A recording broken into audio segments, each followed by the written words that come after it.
Hej. Kan du fortælle os lidt om Posemanden? Posemanden, ja. Ham går der mange historier om. Det er jo noget, der har været her lige så lang tid, jeg kan huske. Jamen, det er jo, det står som klart, som var det for 10 år siden. Jeg er jo tidligere elev her, og på daværende tidspunkt, så... Kan du få årstal? Det var 2014 til 2015. Okay, ja. Klam. Han er virkelig, virkelig uhyggelig. Ja. Meget farlig mand. Meget utryg. Ja. Han var først kendt som Hollymanden. Hollymand? Det gik han rundt og bankede på ruderne, okay. Og stod på må at få rundt omkring værelserne. Ja, okay. Sådan udenfor. Ja. Og nu har jeg også oplevet, i forhold til, at der er nogle af eleverne i år, der siger, at de har oplevet, at der er et par trin, de hører på gang, og så stopper det. Men der er ikke nogen der. Og det er Hollywood? Det er Hollywood Sunset, ja. Okay. Hej vloggen! I dag er det den 1. december, så vi har fået vores første adventsgaver, så den vil vi lige lave et overlag. Yes. Og jeg har fået sådan en her krans. Nej. Ej, Det er faktisk fucking klamt. Jeg tror ikke, det er på. Nej, Ej, det må du ikke sige. Ej. Altså, jeg tror, der var en morgen, hvor vi begge to var her. Hvor at der Han gik gik derude. Ja. I så simpelthen Posemanden? Ja. Jeg lader for noget, der lignede. Hvordan ser Posemanden ud? Han havde en pose i hånden. Ja, vi er tilbage i 2014 her. Okay, ja. Første gang, hvor jeg ligesom bliver ops på det også. Snakken går på, når vi er ude på de her udearealer, så skal man altså lige kigge sig over skulderen, Okay. Ja. for snakken går om en posemand. Ja. Har du nogensinde mødt Posemanden, eller set ham? Op til flere gange har jeg i hvert fald følt, at der har været den her skikkelse, hvor jeg lige kigger mig over skulderen, og jeg så kan fornemme den her høje mand, middelaldrende, måske med 1-2 poser, gående rundt på skolens arealer. Ja. Sylvester, når jeg siger Posemand, hvad er det første, der får din hjerne til at tænke? En traumatiserende oplevelse. For et stykke tid siden nu. Det var oktober. Okay. Jeg tænker på en aften i oktober. Okay. Det var tæt på Halloween. Ja. Og så får jeg et opkald fra det menu. Hvornår var det, du fik det opkald? Det var klokken. Skræmmende. Halloween. Halloween? Ja. Har det noget at gøre med det opkald, I lavede til Alfred Elvang, hvor I græd? Ja. Hvorfor gjorde I det? Fordi at vi var fucking bange, at vi havde hørt om Alves historie. Og så lige pludselig sker der alt muligt rundt på gangen.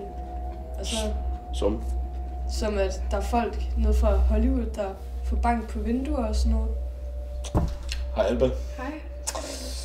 Du er jo også øjenvidne til Posemanden. Jeg var førstehåndsvidne, ja. Du var førstehåndsvidne sammen med Sylvester. Ja. Hvad så I? Vi skulle til at gå en tur om aftenen, og der var ikke nogen, der ville med. Dem, der skulle have været med til at gå. Vi går ned der på hovedvejen, og så tænker vi, hvorfor jeg har ikke nogen efterskoleelever. Vi orienterer os lige og kigger sådan lidt frem og tilbage på vejen. Ja. Så kigger vi til venstre, og så ser vi en mand henne ved buskene, eller hvad der ligner en mand. Vi ved ikke, hvad det var, hvilket væsen det var. Vi bliver bange selvfølgelig, og han vender og drejer på hovedet. Det var meget uhyggeligt. Der er nogen, der udtaler sig, at den måde, han drejer på, det ser meget urealistisk ud. Det så meget urealistisk ud. Det lignede noget AI-photoshoppet-agtigt. Og Sylvester siger også, at det er en form for ting, som dyr gør, når de skal gøre klar til sådan en kamp. Okay. Råbte denne Posemand noget til jer, eller var det rent? Der var ingen kommunikation eller tale eller noget som helst. Jeg har hørt, du er øjenvidne til Posemand. Det er. Hvordan skete, altså hvornår så I ham, og hvor så I ham? Vi så ham lidt uden for skolen, ved skolevejen. Okay. Og det var i oktober, det var nogle dage før Halloween. Okay. Har det fået dig psykiske problemer siden? Er der noget, du går og tænker, er du traumatiseret? Er der noget forskelligt i din hverdag, som du ikke ved hvorfor der sker? Jeg var lidt low-key traumatiseret af det, men nu har jeg også lidt glemt det. Altså, er der nogen, der er blevet angrebet af det der skikkelse Posemanden før? Ja. Ja. Vi skal tilbage til februar 2015, okay. Ja. Da min roomie Sebastian kommer gående. og han kan mærke noget, der sådan langsomt rører hans skulder. Og så får han simpelthen blackout. Blackout. Shit, man. Har han stadigvæk skader nogle dag til den hændelse? Om man kan diskutere, om det er skader. Han er i hvert fald mærket af situationen. Er det psykisk, det ligger? Eller? Ja, det er det helt klart. Helt klart, ja. Okay. Har det skidt med mandlige figurer og poser også. Ja, selvfølgelig. Så ja. nede i Netto, så vælger han ikke posen, så har han det bare i hånden. Han tager det, uanset hvor meget det er, og jeg ved, han handler stort ind, så det er faktisk et ret stort problem her 10 år efter. Det er virkelig noget lort. Det er noget rigtig lort, vi er ude i her, ja. Jeg hedder Jens Jørgen Jensen. Jens Jørgen Jensen. Hvor lang tid har du arbejdet på Lunderskov? Jeg har været her i 33 år. 31 år. 31 år? Ja. Så du arbejder siden, altså årstal? 1993. 1993. Når jeg siger posemand, Jens Jørgen, hvad er det første, du tænker på? Jeg ved ikke, hvad posemanden er. Det gør du ikke? Nej. Altså, du har ikke set en skikkelse? Med... Overhovedet ikke. Jeg kender slet ikke noget til det. Slet ikke? Nej. Altså, vores kilder siger, at de men det er forkerte kilder. Jeg kender ingenting til det. Jens Jørgen, de har sagt, at de er kommet til dig og snakket om posemand. Hvem har sagt det? Tidligere elever. Jeg kender ikke noget til det. Hej Irene. Hej med dig. Hvis jeg siger posemand, hvad er det første, du tænker på? Jeg ved ikke, hvad du taler om. Altså posemand. Posemand hvad?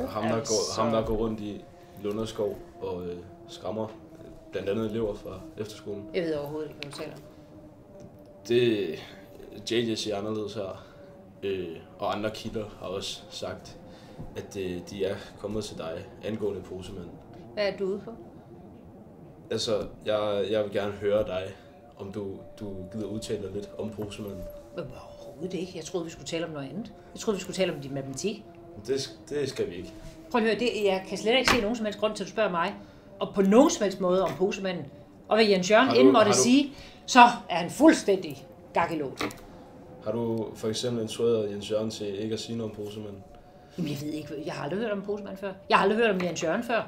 Om Jens Jørgen? Nej, jo, ham har jeg selvfølgelig hørt om, ja, men altså, nej, sådan arbejder vi ikke her. Men lad os tale om din matematik i stedet for. Har du fået lavet en matematik-aflevering her for nylig, eller hvad? Det går sgu ikke for godt. Gør det ikke det? Nej, det skulle du ikke hellere være optaget af matematik i stedet for en posemand, eller hvad? Skal du ikke det? Irene, skal du ikke være optaget af matematik i stedet for? Det er posemand, vi snakker om her. Jamen, jeg ved overhovedet ikke, hvad posemanden er for... Det er du prøver at snakke lidt om, synes jeg. Overhovedet. Det synes jeg lidt. Jeg tør da at sidde her og snakke med dig om matematik. Men det er jo ikke det. Hvad er det, du simpelthen prøver at sidde? Jeg er nødt til at sige, at den her samtale, jeg troede, vi skulle arbejde med, at du har svært med matematik, ikke?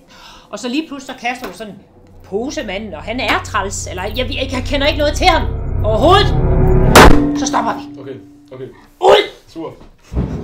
Vi smutter med det. Ja, det er rigtigt, at jeg ikke kender noget til det. Nej, det har du helt ret i. Jeg kender ikke noget til det. Jeg har faktisk ikke lyst til at snakke om det. Er det noget, du har fået besked på det her? Det kender jeg ikke noget til. Irene har i hvert fald ikke sagt, at jeg ikke må sige noget. Nej. Det er lidt mystisk, det her, synes jeg. Hvad siger du? Det er lidt mystisk, det her. Okay. Altså, vi vil gerne finde ud af, hvem det er jo. Altså, det posemanden er? Ja. Det skal I lade være med. Nu siger du, at vi skal lade være med det, så må du kender ham. Jeg kender ikke noget til det, nej. Okay. Men lad det ligge, altså. Der er ingen grund til at bore mere. Så det er bare noget skørt noget, eller hvad? Ja, det er opspændt. Det er ikke noget, der findes. Okay. Glem det nu bare. Det er en sjov vittighed. Haha, det er en vits. For dokumentation, så er klokken lige nu 00:43. Og det er jo så her, posmanden bliver set flest gange omkring. Så vi prøver at gå lidt op af, så ser vi, hvad vi finder.